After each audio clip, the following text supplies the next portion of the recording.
passou a ser, em boa parte, escrita por código. Bem-vindo aos tempos pós-normais. Significa que a complexidade da competição aumentou significativamente.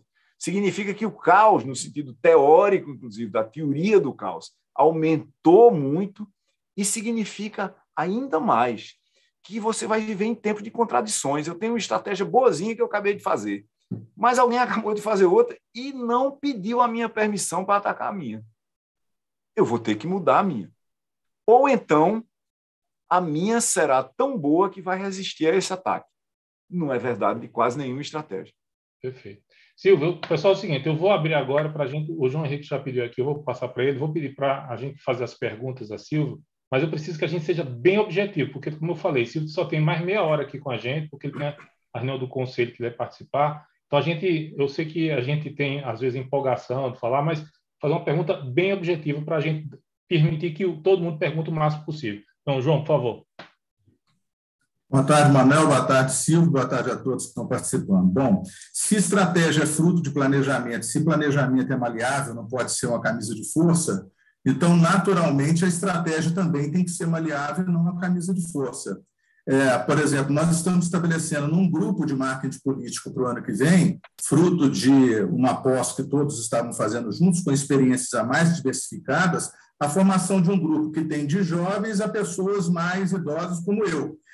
Cada um levando as suas experiências para lançar uma estratégia diferenciada visando a captação de jovens para o ano que vem. Era só essa observação que eu queria fazer e perguntar ao Silvio se ele entende que é dessa forma. João, é exatamente isso. E quando você tem grandes estratégias, né, uma estratégia de política, por exemplo, uma estratégia de país, é o que a gente chama de uma grande estratégia. Uma grande estratégia, normalmente, é uma rede de estratégias menores que são todas passíveis de desenho, execução, acompanhamento e avaliação contínuas.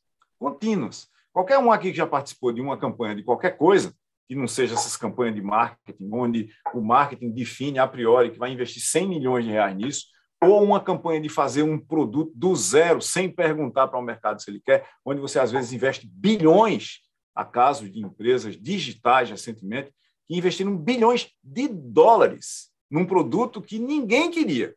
Já se sabia a priori que tem uma dificuldade muito grande no mercado, mas ainda assim foi lançado porque era, vamos dizer assim, era um imperativo político da organização para manter um certo ordenamento no conflito interno. Quando você tem grandes estratégias, o desenho, a execução, o acompanhamento e a avaliação são contínuos. E você redesenha a estratégia o tempo todo, porque o cenário muda o tempo todo. Talvez um bom lugar para a gente estudar isso seja a campanha, um espaço-tempo, né? Não é um lugar, sejam as campanhas do ano que vem. Talvez a gente vá ver as estratégias sendo desenhadas continuamente, sem ninguém dizer que está desenhando, que está redesenhando. Porque a qualquer momento as aspirações vão mudar, o timing vai mudar, o tempo que a gente tem para chegar na urna vai mudar e fica cada vez mais estreito, cada vez mais curto, o escopo da campanha muda, as capacidades que a gente tem que desenvolver mudam com o tempo, os recursos às vezes se tornam mais abundantes, se tornam mais escassos, porque uma coisa, claramente, é eu desenhar e executar uma estratégia com 100 de recursos. A outra coisa é com 10, a outra coisa é com 1.000. E essa dinâmica é constante. E o que é que as organizações fazem normalmente? Elas fingem que estão executando a estratégia que foi desenhada naquela reunião de planejamento estratégico do fim ou do começo do ano, que reuniu toda a diretoria lá. No fim do ano, aí faz uma espécie de uma prestação de contas reversas. Lá de trás do que a gente disse que ia fazer, o que foi que a gente fez e como é que a gente diz que fez o que foi feito no planejamento. Então, você, de uma certa forma, estrutura e articula a prestação de contas como se você tivesse executado aquele plano que você não executou. Até porque, na maioria dos casos, ele é uma lista de aspirações feita pelo topo da organização e a base não entende nada daquilo. Perfeito. O Walter tem uma pergunta, depois o Léo. Walter, por favor. Professor Silvio, diante das suas colocações e da leitura do seu livro, uma dúvida que fica para mim é como a gente vai desenhar uma estratégia? Por exemplo, chama-se a TDS, desenha essa estratégia de um negócio, aí se coloca que essa estratégia ela pode mudar e mudar muito rapidamente. Isso não gera mais insegurança junto ao colaborador, principalmente Eita, travou, né? Aquele membro da equipe que é jovem, que já tem por tendência estar mudando de galho em galho. Como é que a gente prende o talento se a própria estratégia do negócio ele gera uma insegurança ainda maior? Como é que a gente casa essa formação da estratégia com essa questão humana do negócio, do colaborador, da pessoa que vai estar lá, para ele se motivar? Porque se não motivar, a estratégia pode ser muito bem elaborada, mas não será executada. Mas essa é uma pergunta fundamental. Veja bem, todo bom negócio na economia do conhecimento tem que ser uma boa escola. E todas as pessoas que estão lá dentro estão no processo de aprendizado contínuo. E não adianta a gente ignorar isso, tá certo? Para a gente que é de computação ou de tecnologia, essa é a dinâmica há décadas, literalmente há décadas. Para vocês terem uma ideia aqui, e é importante a gente ver o que está acontecendo em tecnologia, porque tecnologia passou a desenhar o espaço competitivo como um todo, sendo parte intrínseca das dimensões digital e social do espaço competitivo, que é digital, como eu disse antes. Do ponto de vista de desenvolvimento de software, 40% do tempo investido no processo de desenvolvimento de software, em média, é aprendizado. É aprendizado, não é performance, é aprendizado. Aliás, é performance como aprendizado, porque se você não aprender como desenvolver, você não vai fazer o que tem que ser feito. Onde é que a gente está entrando? Veja, primeiro, a mudança nos fundamentos. Eu não estou falando da mudança nas aplicações, eu estou falando da mudança dos fundamentos. Se tornou uma coisa tão rápida nos últimos, pelo menos, 25 anos, que isso tem um efeito, Manzi, na seguinte dimensão. Tem um estudo feito no MIT na década de 2000 que mostra que o tempo de meia-vida, ou seja, aquele tempo no qual você perdeu a metade do que você tinha no começo, o tempo de meia-vida de um diploma de engenharia do MIT é 5 anos. 5 anos depois de formado, você só sabe metade do que você sabia no começo. Esse começo é 5.000 horas de educação, laboratório, pesquisa, desenvolvimento, estágio, 5.000 horas. Você perde 2.500 horas em 5 anos. Isso é 500 horas por ano. Isso é 10 horas por semana.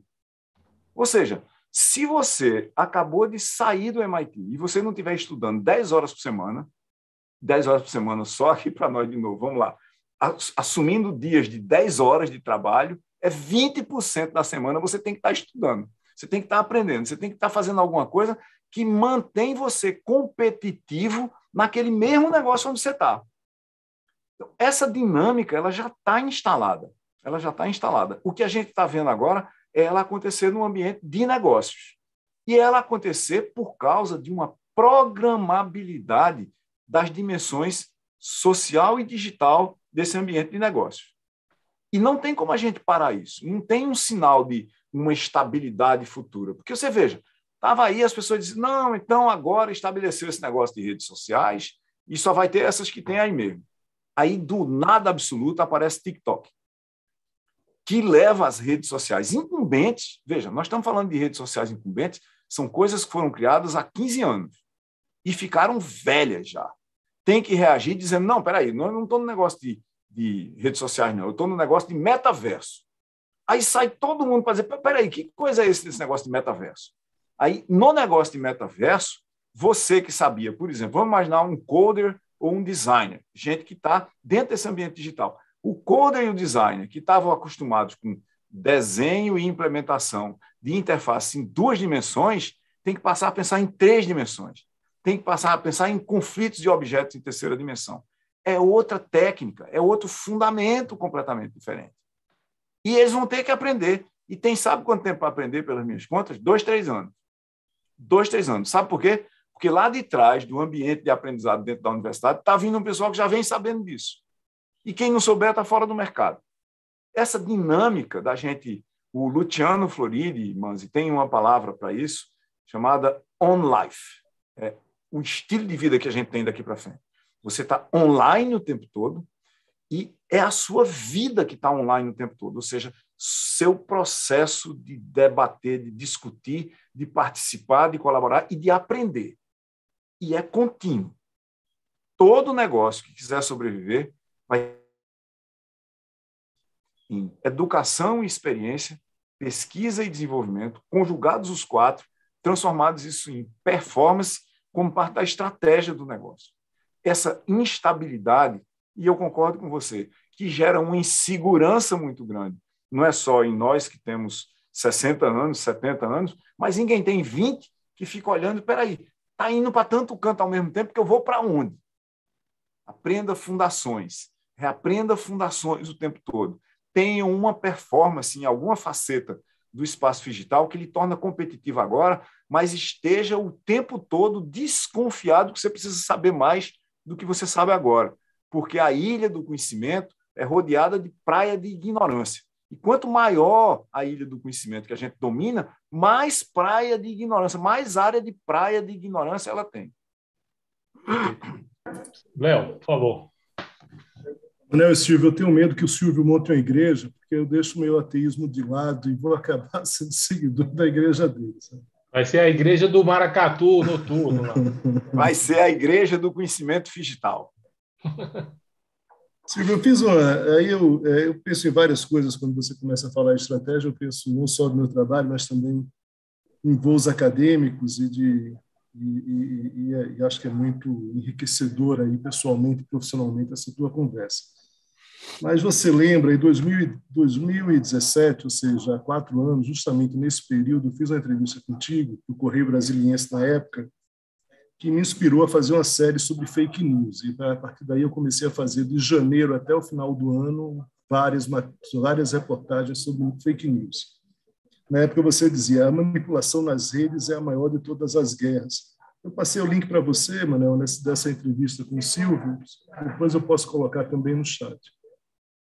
E falando de estratégia, e voltando aqui ao meu trabalho aí político, e acho que, de certa forma, um pouco do que as pessoas estão pensando aqui, de certa forma, em 2018, durante a campanha, um dos núcleos estratégicos dos candidatos era justamente tentar fazer com que as fake news elas não avançassem contra o candidato, contra quem você estava defendendo ali como marqueteiro e tudo mais.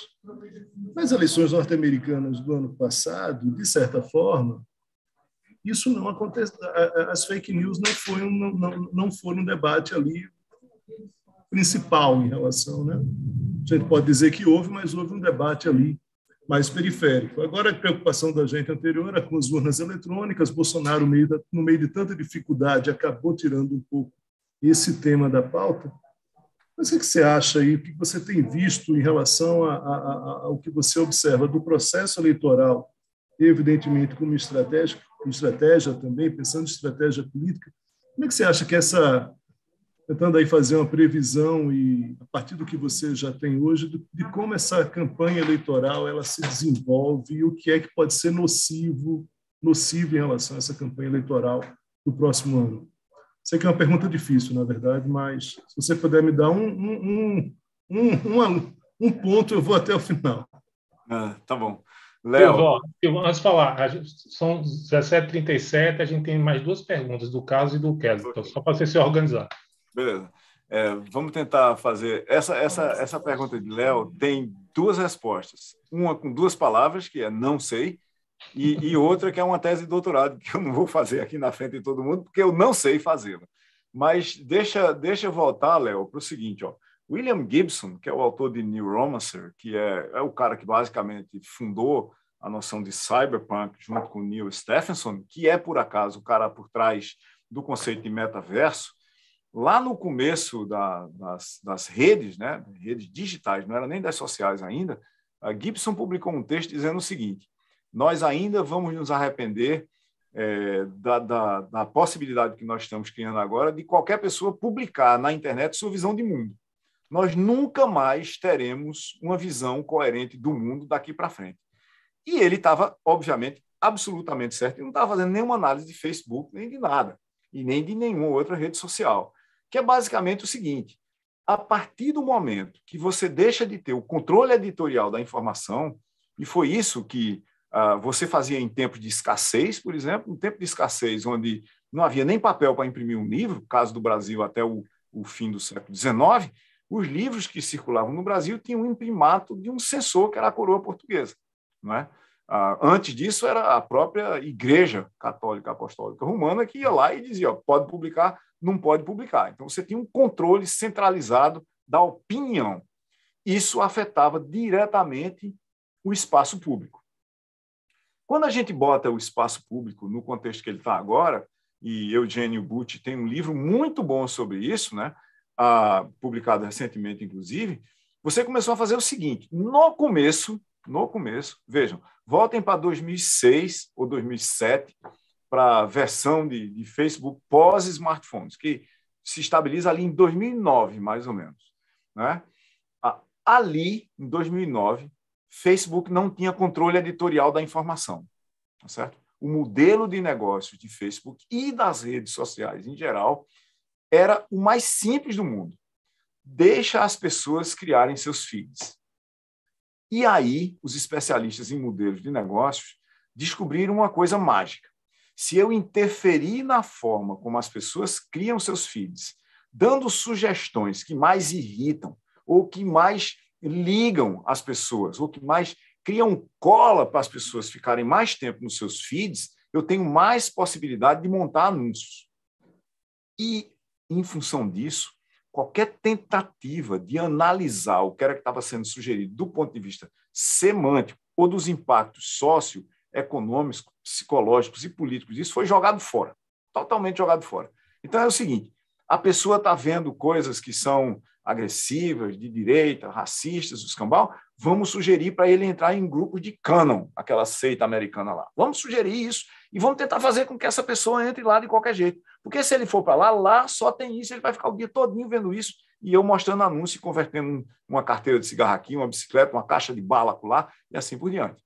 Né? E isso foi feito. Então, o que aconteceu, Léo, nesses últimos tempos?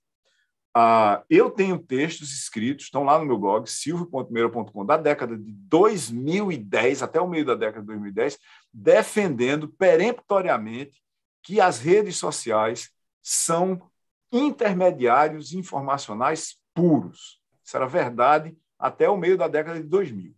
Certo?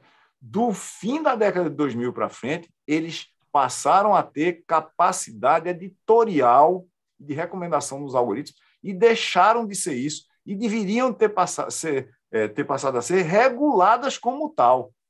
Sujeitas, por exemplo, à lei de imprensa. A lei de imprensa não se aplicava aos algoritmos das redes sociais até o meio da década de 2000, mas do meio da década de 2010 para frente, claramente que se aplica. Claramente se aplica. É como se você tivesse um editor, Manuel fosse um editor lá, recomendando para as pessoas só fake news.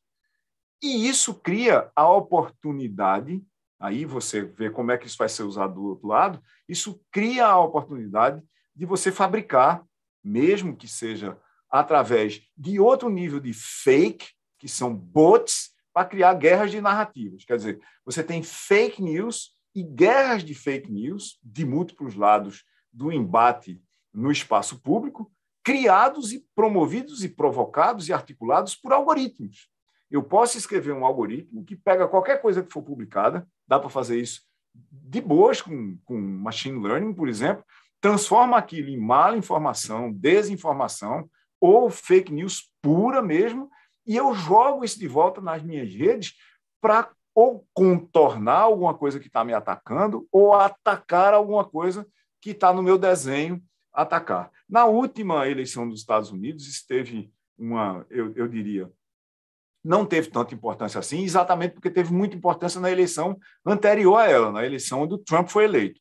Na última eleição dos Estados Unidos, você tinha em cima o FBI, você já tinha em cima a Federal Trade Commission, você tinha em cima todas as ONGs do mundo, as universidades e assim por diante, e você tinha tido uma exposição tão grande da intromissão aparentemente russa na eleição americana que ficou arriscado demais promover essa guerra informacional tão densa como tinha sido promovida da primeira vez. Eu acho que a mesma coisa, resumindo agora a minha resposta, a mesma coisa vai acontecer no Brasil nessa eleição.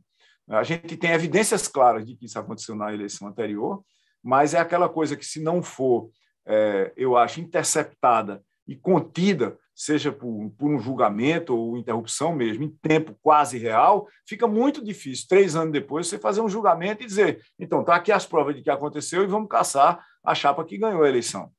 Mas eu interpreto que os sistemas de controle do processo eleitoral estão alertas para isso e que os mecanismos de identificar esse processo de criação de guerras de fake news pode ser muito bem interpretado nas redes. Kellyton é especialista nisso e está aqui para me confirmar ou desmentir, mas se eu tivesse um cockpit hoje de boa qualidade e com uma captura de uma massa de dados relevante do comportamento das pessoas nas redes sociais, eu saberia exatamente o que fazer para evitar esses ataques de fake news.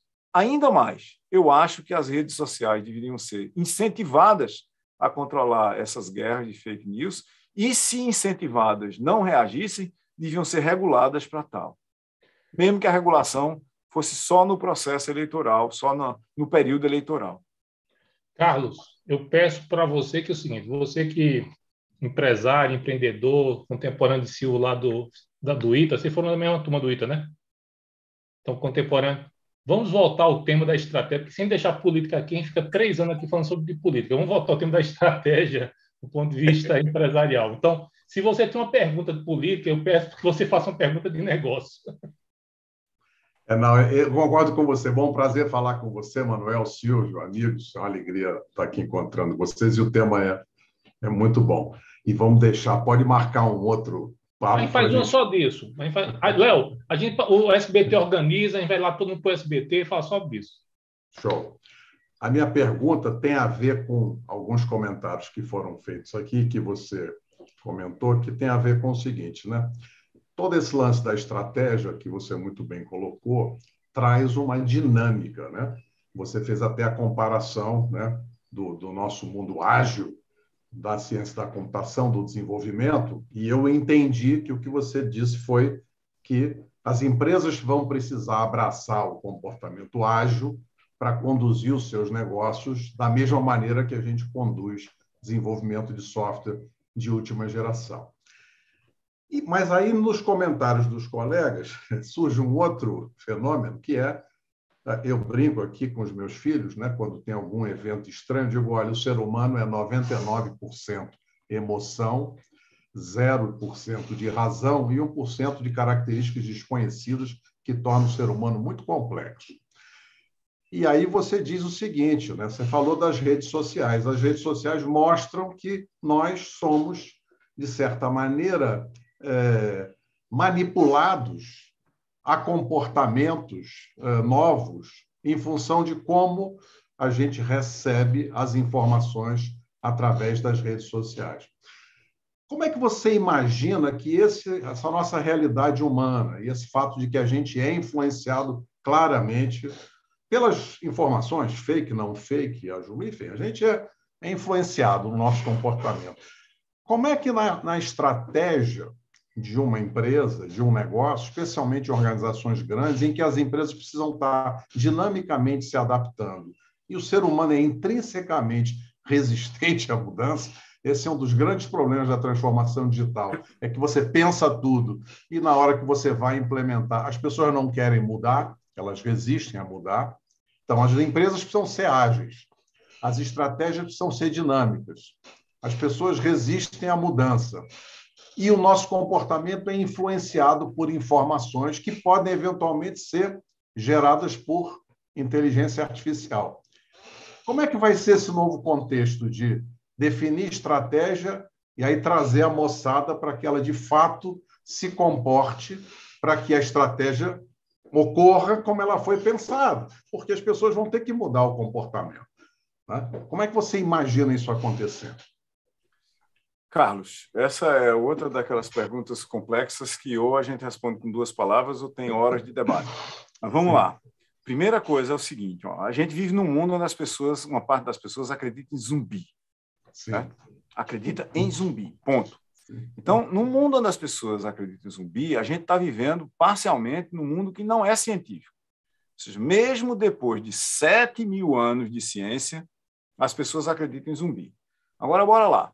Tem uma coisa aí estabelecida, pelo menos nos últimos 250 anos, e mais intensamente nos últimos 100, chamado método científico. O método científico, para resumir aqui para a gente, tem 5 passos, só 5.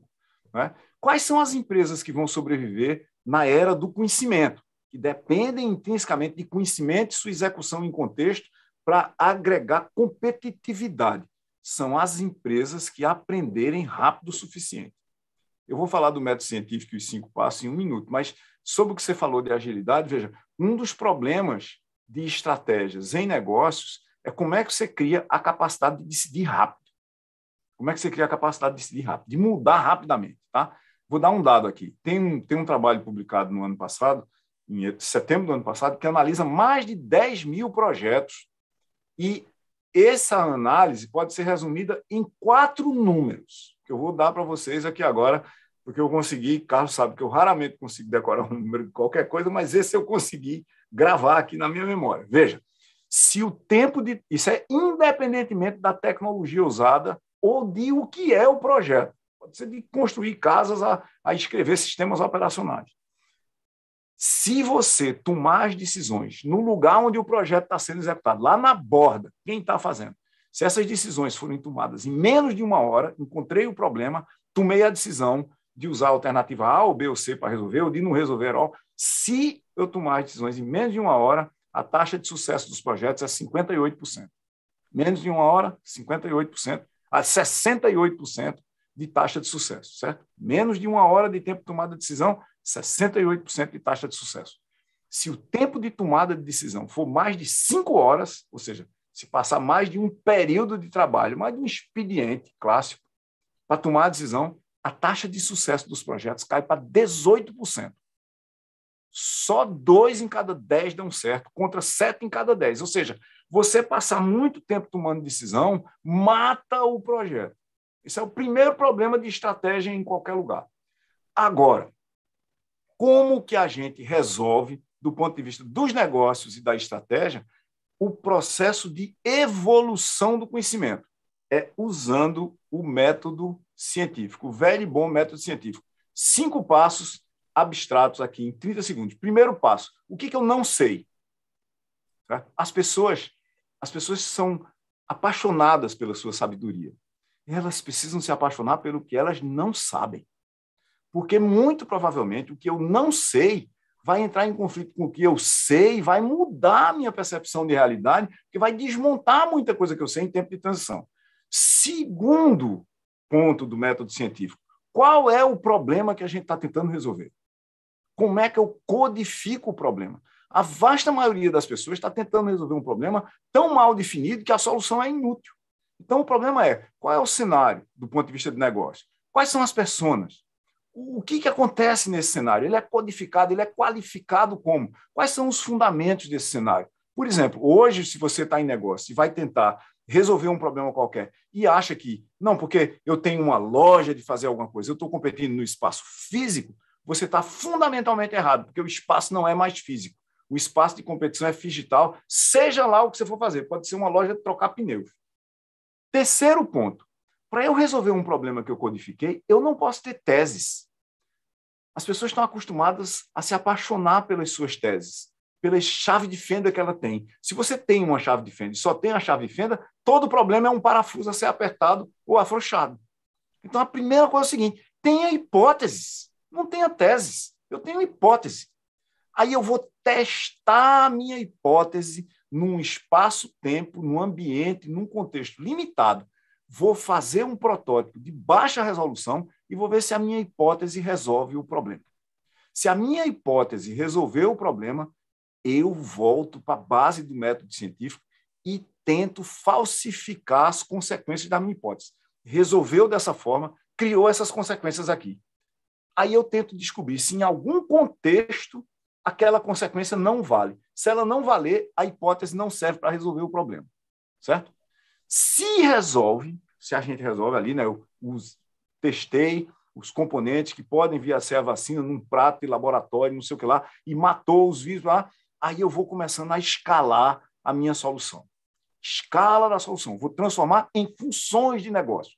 Veja, Você sair de uma hipótese que resolve o problema para transformar isso em função do negócio, vai mexer na arquitetura da organização, vai mexer no poder. Você vai ter um diretor em algum lugar que vai ter que se mover de lado assim para você passar com a sua solução para tentar levar para o mercado. Vai mexer com marketing, vai mexer na estratégia do negócio inteiro. Toda empresa que lançar um produto novo ou botar um produto novo no catálogo vai ter que mudar a estratégia. Por menos que tenha, mas vai ter que mudar a estratégia. Se você conseguir transformar numa função do negócio, você tem que se preparar para essa coisa virar escala. Num mundo onde os ecossistemas competitivos são habilitados por plataformas digitais, se você tem uma solução ou um produto ou um serviço, você tem que escolher entre transformar isso numa plataforma, se ele tiver o potencial de virar escala, ou fazer parte de uma plataforma de terceiro. Não tem outra alternativa. Não tem outra alternativa. Ou você vai fazer parte do marketplace de um terceiro, por onde esse produto no espaço digital vai ser veiculado, vai ser publicado, vai ser promovido, vai ser tratado, ou você cria uma plataforma. Pronto, está aqui como é que a gente compete nesse espaço. Sem método científico, você vai ter teses e as suas teses vão lhe levar para o lugar onde a vasta maioria das empresas são levadas em tempo de transição. Não existe fisicamente esse lugar, mas ele existe no éter, como se chamava antigamente. O nome do lugar para onde vão as empresas que têm teses que não são verificáveis como hipóteses a partir de experimentos usando o método científico, essas empresas vão para o grande cemitério do CNPJ. Silvio, é o seguinte, são 6:06, Kelton está na fila. Você consegue responder a pergunta de Kelton? Consigo, acaba exatamente às 6 horas. Perfeito. Então, mas antes disso, eu queria fazer um convite a você. Eu queria que o ano que vem você fosse o primeiro curso da Escola Bytes em 2022, que o título vai ser O que é estratégia? A gente vai fazer um curso, fechado. Depois eu organizo contigo, e é um curso para a gente ficar debatendo isso aqui, a gente vai fazer isso. Então, o convite está colocado. Kelton, seja rápido. Pronto, boa noite, pessoal. Boa noite, Silvio, mais uma vez. Prazer conversar contigo de novo. Né? Eu vou tentar ser breve, né? Já mudei aqui a pergunta algumas vezes. É sobre estratégia, mas mudando um pouquinho o foco. A gente está falando muito de estratégia de organizações, né? Mas você mesmo falou na sua fala, né, do decaimento do conhecimento assim que você sai da universidade. Então, a minha provocação, na verdade, é mais o seguinte: o que você nos diria sobre a criação e gestão de estratégias pessoais para a transformação de nossas aspirações pessoais em capacidades? Né? Como é que a gente pode trazer isso do mundo corporativo para a vida pessoal e as nossas aspirações e conseguir transformá-las em capacidades? O que você teria a dizer sobre isso? Kelton, veja, obrigado pela pergunta, ela é muito boa, mas vamos voltar para o método científico. O que é que eu não sei agora? O que é que eu não sei agora? Quais são minhas aspirações para o meu futuro próximo, para o meu futuro distante? Se eu olhar para as minhas aspirações para o meu futuro próximo, meu futuro distante, eu estou olhando para quê? Para um cenário onde eu vou me colocar como persona, onde eu vou me colocar ou me abstrair para ver uma classe de pessoas e vou fazer perguntas do método científico. Que fundações eu tenho que adquirir agora para eu ser o que eu quero ser no futuro? Como é que eu vou trazer do futuro essas aspirações, falando ao contrário, né? Porque você veja, tem pessoas que querem ser no futuro coisas que elas só podiam ser no passado. Né? As pessoas, às vezes, chegam para mim e dizem: pô, professor, como é que eu faço uma carreira igual a sua na universidade? Não tem como, sabe por quê? Porque a minha começou em 1978. E você não está em 1978. Você está em 2021. Mas não, mas eu queria tanto fazer o que o senhor fez. Não, vamos regredir no tempo, vamos pegar uma máquina do tempo para lá, aí eu vou competir com você. Eu disse: não, mas aí não dá, porque isso o senhor já fez. Ótimo, então vamos trazer o futuro do futuro, Kelton. E tem uma coisa, esse negócio de aspirações, veja, a gente não pode trazer aspirações do passado. Não, porque no passado fizeram isso, eu vou fazer agora. Nem pode construí-las no presente. Aspirações são coisas que a gente captura do presente estendido. A gente tem que ir para o futuro e fazer a seguinte pergunta: que coisas serão relevantes no futuro? E veja que isso é uma espécie de uma previsão autorrealizável. Se um número suficientemente grande de pessoas decide que certas coisas serão relevantes no futuro, elas serão, porque elas começam a fazer agora. Então, você puxa um pedacinho do futuro para o presente e começa a executar. E isso vai virando paulatinamente futuro. Em particular, veja, do ponto de vista pessoal, das carreiras das pessoas, eu acho que as pessoas perdem muito tempo com conjuntura do conhecimento, com aplicações. Não, porque agora é importante saber a ferramenta tal. O importante é saber o seguinte: as fundações estão mudando do meu negócio, da minha carreira, do que eu acho que é o meu futuro. Vamos estudar as fundações. Kellyton é programador como eu, foi meu aluno na pós-graduação em informática, e a gente sabe basicamente o seguinte: ó, se a gente pegar de fundações, tem 3 fundações para você programar computadores. Tem 3 estilos fundamentais. Certo? Se você souber os fundamentos desses 3 estilos, qualquer linguagem nova que surgir, você sabe programar nela em semanas com alta performance, porque é só decodificar a sintaxe. As fundações estão lá embaixo. Agora, se aparecer uma outra fundação, aí a gente vai levar meses, né, Kellyton, para a gente decupar, para a gente decodificar essa fundação e descobrir como é que ela difere das outras. Então, o problema da evolução da carreira das pessoas não é como é que eu vou desenvolver a minha capacidade de relacionamento. Eu tenho que fazer isso também. Isso é fundamental. Mas o problema é o seguinte: a gente passou a fazer estratégia, execução e gestão das empresas baseada em dados. O que é que significa isso? Significa que eu tenho que me tornar capaz de processar dados eu mesmo, ou basta eu saber onde é que eles estão? Basta eu dominar as ferramentas analíticas. Por baixo, só para dizer uma coisa que eu acredito, não sei nem se é o que Kellyton acredita, mas por baixo desse negócio de, por exemplo, machine learning, analytics e tudo que a gente está vendo aí, tem estatística. E tem estatística básica, profunda e complexa, que a maioria das pessoas que está em cima apertando o botão e vendo os gráficos não sabe o que aquilo significa. Ou seja, se você, de repente, incrementa a fundação com uma camada adicional que aperta o botão que os especialistas estão apertando e eles não sabem das fundações, eles estão fora do trabalho e do cenário imediatamente. Invistam em fundações. Se a gente não domina as fundações, não interessa e, pior, não adianta dominar as aplicações. Só para concordar que se eu disse, não sei se Kelly concorda, eu concordo absolutamente, né? Porque a parte da estatística, pouquíssima gente sabe, e exatamente, só está ali em cima apertando o botão e não consegue nem interpretar direito o que está fazendo. Né? Mas é por aí mesmo. Como diz um economista que eu conheço, diante de um banco de dados com várias variações, toda a média é errada. Né? Então, Silvio, só tenho que agradecer. O convite está feito. Ano que vem vai organizar esse curso e depois a gente discute como é que é o formato dele. A gente vai organizar esse curso porque é estratégia. E só tenho a agradecer a você, a quem nos acompanhou aqui e também que estava lá na minha página no Facebook. Agora que eu estou procurando também distribuir via Facebook as coisas. Então, pessoal, muito obrigado, Silvio. Boa reunião lá. Espero que você dê bons conselhos, como você sempre dá. Abraço, pessoal. Até mais. Tchau, tchau. Recording stopped. Obrigado. Muito obrigado, Manuel. Muito obrigado pelo convite. Silvio, muito obrigado. Viu? Um grande abraço para vocês. Até a próxima. Muito obrigado, professor Manuel. Obrigado. Obrigado, pessoal. Valeu, tchau, tchau. Tchau, tchau, obrigado.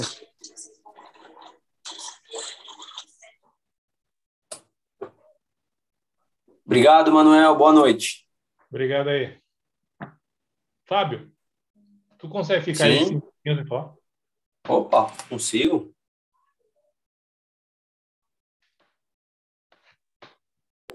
Tchau, gente. Boa noite. Tchau, Ana. Gostou, Ana? Muito. Estou muito feliz porque várias coisas que ele falou tá no meu texto sobre metaverso. Então, estou felizona aqui. Vamos depois a gente organizar como é que faz o curso, né? Com ele, que eu acho que é uma boa. Com certeza. Vamos sim. Tchau, tchau. Até amanhã. Faz em março. Até amanhã. Tchau. Tchau. Tchau, André.